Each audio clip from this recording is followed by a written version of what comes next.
大家好，歡迎嚟到勁林廣播台。咁勁林廣播台啦，我只能説挪威對英格蘭呢一場比賽可以話係咧萬眾矚目啊！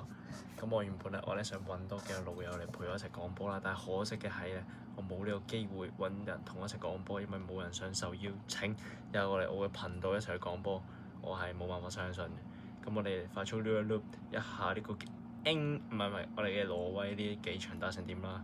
咁可以見到上場挪威對巴西咧係一個2-1嘅攻勢，行到一個頭就跟落去，然之後再嚟一個飛雲咧一嘢刷落去，交俾呢個人仰馬翻，交俾佢再度成為我哋嘅小丑級數啊！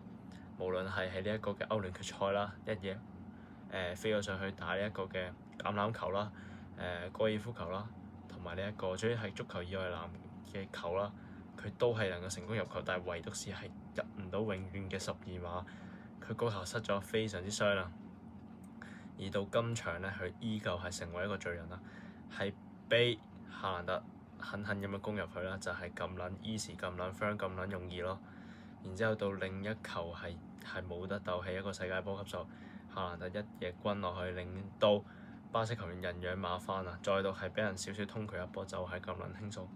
咁我哋之後咧可以睇到英格蘭嘅表現，英格蘭作為表現咧，仲係大英帝星呢個咁嘅傻仔名咧，一定係呢一個營銷號局幫佢改出嚟。大英帝星企到咩咧？貝林漢同埋呢一個嘅 Harry Kane。咁 Harry Kane 表現非常之火熱啦，Harry Kane 嘅表現非常之火熱。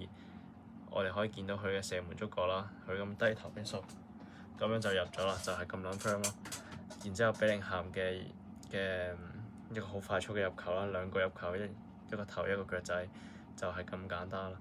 我哋可以見得出呢個英格蘭就係咁厲害咯，係咯。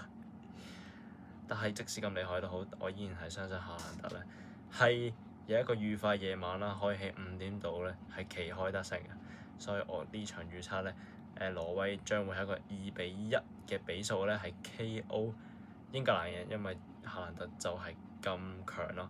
而Harry Kane 無冠王佢咧都賽前放話咧係希望夏蘭特一個安靜嘅夜晚，佢話佢個怪獸，我絕對係搞笑啦。但係我咧冇詳情睇嘅，我就係睇個封面咧就 OK 就咁講出嚟啦。然之後 that's it 就係咁多，bye 2-1就咁簡單。